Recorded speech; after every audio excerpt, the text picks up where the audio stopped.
Hi, I'm Wimala Theri, and today is Tuesday, November 23rd. It's a beautiful sunny day here today. I had my COVID booster on Sunday, and so today I'm feeling back to normal, feel really good. Sunday was okay, but I think yesterday I was pretty lethargic and droopy, but it feels wonderful to be back to, I guess it's normal, be back to normal today. So I wanted to, before we sit together, I wanted to read a little bit more from the book Wisdom is Bliss by Robert Thurman. And I haven't dived into this in any kind of order yet. So I just saw a section near the earlier part of the book, chapter 3, is called Realistic Motivation, and there's a section called Theravada Buddhism and Absolute Happiness.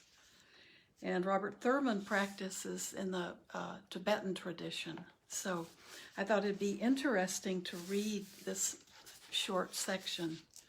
It's just a few pages.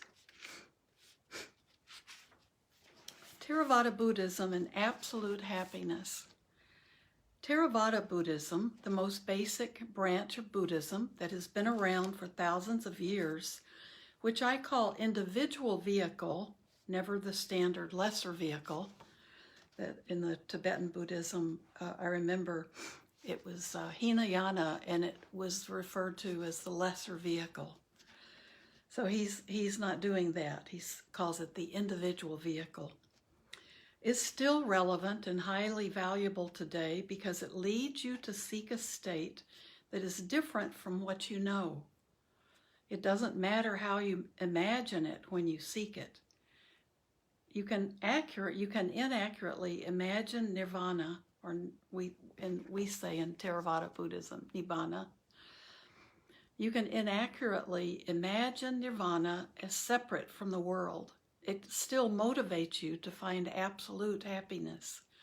Absolute happiness and absolute suffering may seem like different things, but they are connected, inasmuch as the motivation to be free from absolute suffering is what leads you to find absolute happiness. This is why dualistic Buddhism is the base or foundation of non-dualistic Buddhism. The ordinary person cannot imagine a state of complete freedom in bliss while remaining aware of interrelationships and being connected. Such non-dual reality is rarely possible for a beginner. For example, when I heard the third noble truth, that this presence of reality I first assumed was outside of the relational web was actually within and all around me. My hair stood on end. As a samsara versus nirvana dualist, I still wanted to be free of myself, only happy if elsewhere. The fundamental predicament of self and other is that when self and other are seen as intrinsically really different, the encounters between them are married to so much painful contact with so many sharp edges, and they are highly problematic. According to Buddhism, during countless lifetimes, we have been killed, eaten, and tortured by other beings, and we have reacted to others by developing internal sicknesses. Understandably, this leads to a deep, instinctual fear of encounter with an other.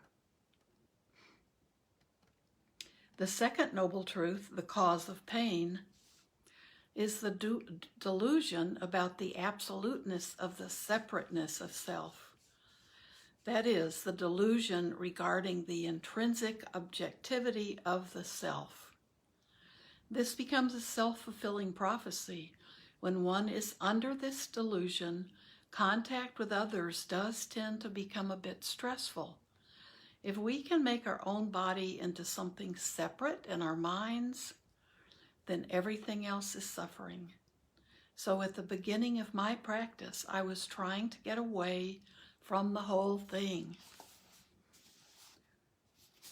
Maybe that's what a lot of us have done, right? When we first discovered Buddhism, we thought it would take us into a whole, get us away from the whole samsara, right? What I didn't realize then, and had never heard of, was that the negative result of that kind of mistaken view is found in the teachings as attaining the cessation of sensation and conception at the wrong time. I had never heard of this and didn't know what it was about, but from my present vantage, I can now understand the great kindness of Geshe-la, my teacher, and his incredible skill, because I think I had a kind of dualistic experience of the nirvana threshold states, which are called the four formless or immaterial trances. Some translators use the word absorptions, which makes me think of Bounty paper towel ads. So there's humor even where he's talking about the jhana states and the deep states of meditative absorption. Anyway, I was so into the development toward this realistic motivation, full liberation. I felt I just had to become a bhikkhu, or a bhikshu in Sanskrit, or Buddhist mendicant monk. I wanted to have no other concern in life, in principle, than learning, meditating, and realizing the nature of reality, which is a complete liberation from suffering. One of the problems was that, again, my teacher Geshe-la refused to make me a monk. He said it was fine for me to live like one, as I was doing, and focus as much as I could on the positive development purpose. But in the long run, it would not be my lot to remain a monk. You have to stay for life in the Tibetan tradition, or it is a shameful embarrassment. You can't be a monk for a while and then quit. He acknowledged that I was sincere and had no such intention of quitting and truly wanted to be a permanent monk. He just knew from his experience, his knowledge of my past lives' momentum, perhaps that I would not be able to remain a monk. I had a different destiny. Regardless, I disobeyed my teacher and bugged him about being a monk. I wanted more meditation and a more formal way of being a monk. He admired my resolve, but insisted I be more practical and listen to his advice. I could not do that. I was too stubborn and insistent on my view and my plan. Though I kept learning a lot, we were at this impasse. Later I found out that there are some circumstances wherein one has to stay a layperson and develop the other engaging, self-giving virtues, as well as the self-improvement ones. The very key is to create a new form of super-education, to create a big change in our society and radiate it out from America throughout the world, not through military regime change and so forth, but through art, the art of happiness, of joy, the art of mindfulness, yoga, and meditation. In this magnificent enterprise, India, its civilization, and complete culture, as restored by the Tibetans bringing back India's own long-lost Buddhism, is our key ally, along with all the indigenous, earth-centric cultures of the planet. I thought that was an interesting section. That's a different viewpoint, and that I also love that it stresses how important it is, how important the relationship is for lay people, how important they are. It is, this is a sentence. Later, I found out that there are some circumstances wherein one has to stay a layperson and develop the other engaging, self-giving virtues, as well as the self-improvement ones. And he really sees America, this society, being able to radiate this out into the world. So it's going to be a very interesting book to read. So hopefully I'll have some time in the next few days to just sit and read. Yes, I'll show you the book again, Susan.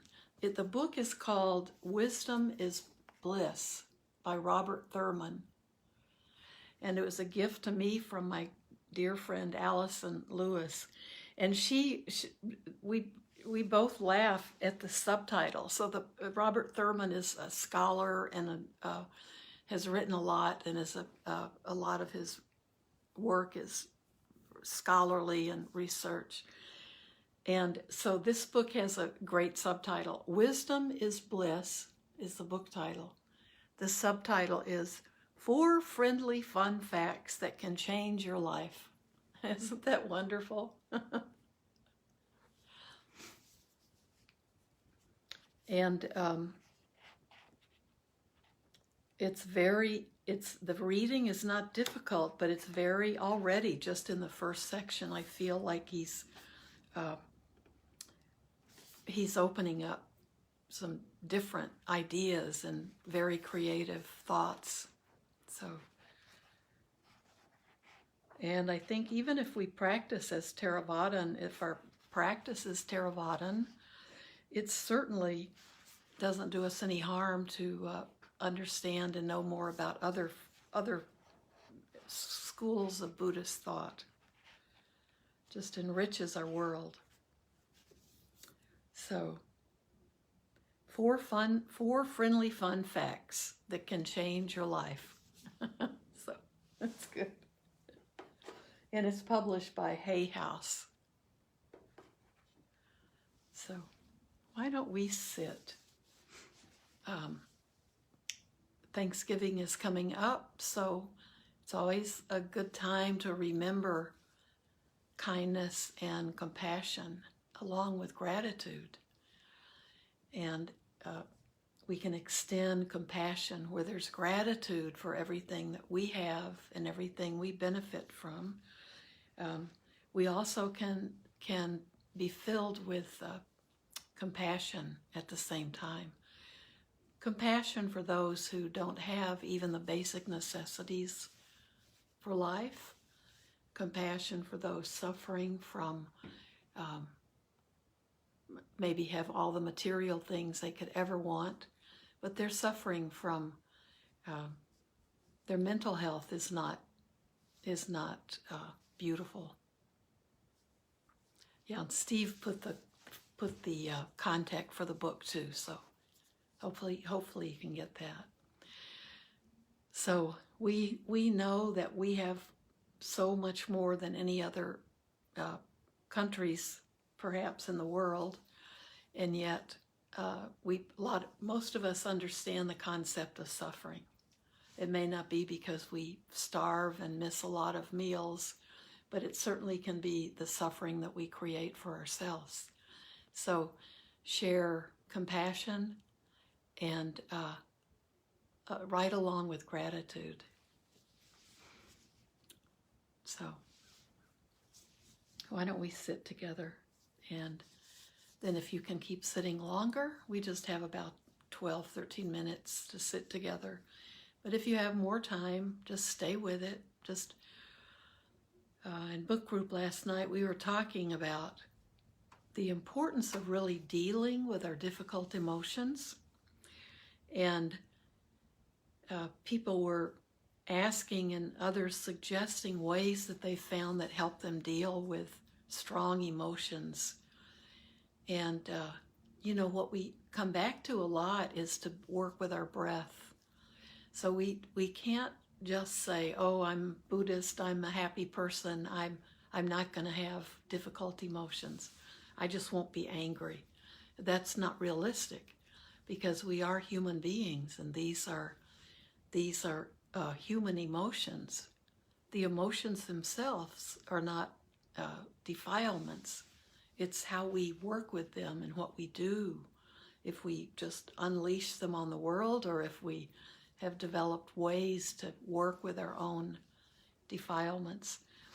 But what kept coming up with anger was how different people use the breath as the way to work with strong emotions like anger, to give them either just being aware of their breath, or being able to scream somewhere where nobody can hear you, or doing physical exercise. And all of those things have us focused on our breath, don't they? And the attention goes away from our whatever is causing that feeling to arise. So it gives us a little distance from the feeling. So if we can have a distance, we can become an observer of it and work with it more safely. So much of it's about breathing. So let's breathe together. So let your body feel awake and attentive. So let your spine feel lifted up and straight. It's okay if you're on the floor, or if you're walking, or if you're in bed. You can meditate in bed. You just want to, you want your spine to feel straight and lifted. And so we can do that in bed. But if you're sitting, just allow your spine to lift up and let your shoulders roll back. That just increases the lung capacity. Let your lungs open and breathe more easily, naturally. And just let yourself breathing in and out through your nostrils. Hands resting in your lap. They can be palms up or palms down on your upper legs.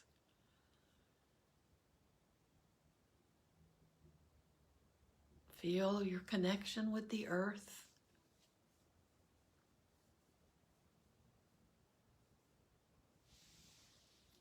It's connecting us to that earth element within us.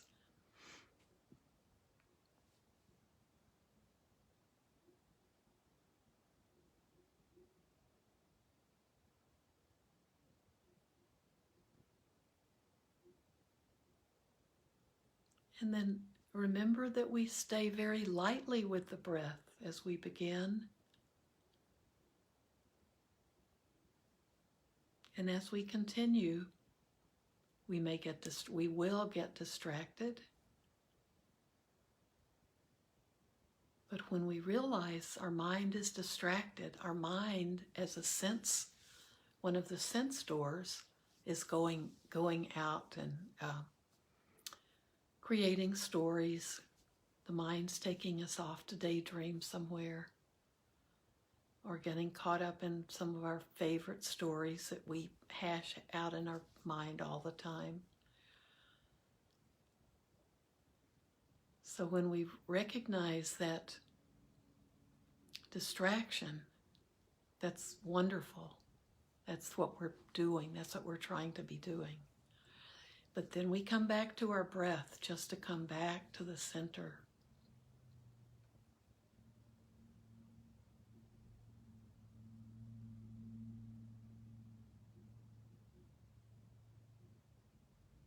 And now just be aware that thoughts arise. And little by little, we learn to just let them come and let them go. Just like the breath. It would be very unpleasant if we breathed in a nice, beautiful breath and then we didn't exhale. If we just held on to that one breath, it wouldn't really be possible, but it would be very painful trying to do it. So we know everything rises, stays around for a little bit, and then falls away. The breath our thoughts, the impermanence of our lives.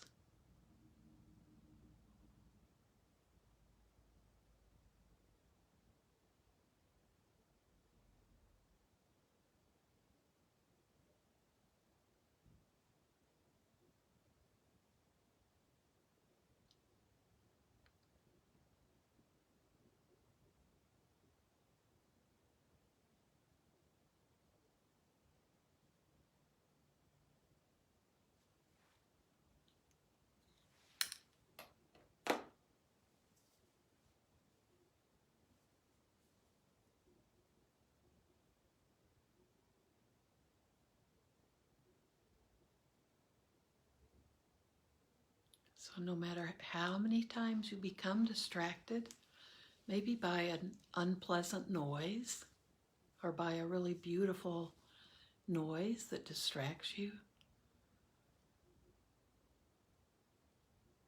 either way you're distracted. Whenever we notice that our mind has become distracted or the sensation in our body has distracted us, we just come back to the breath.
This may be the most practice you can do for this day, just this few minutes together.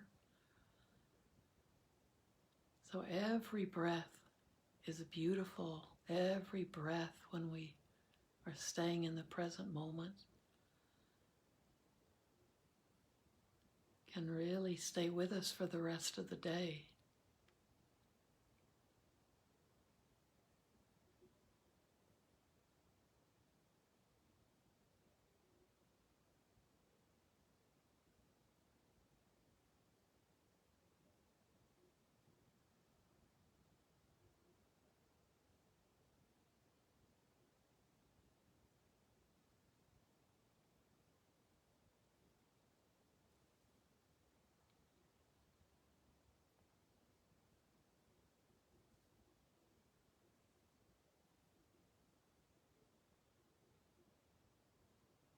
If you're doing walking meditation,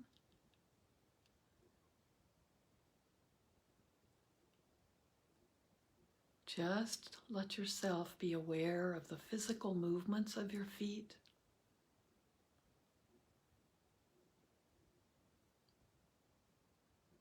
Feel anchored by that motion of your feet moving through the air and coming down, touching the earth.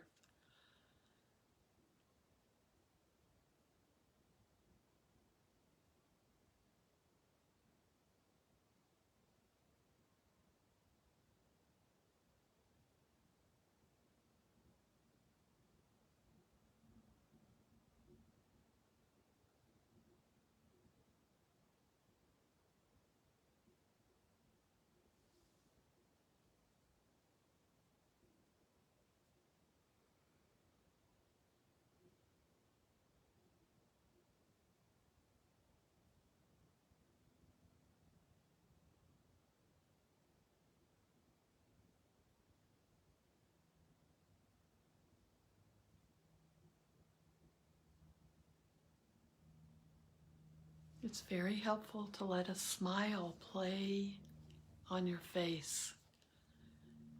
Not an exaggerated smile, but try to lift. Let your face lift up into a smile.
So our time is up.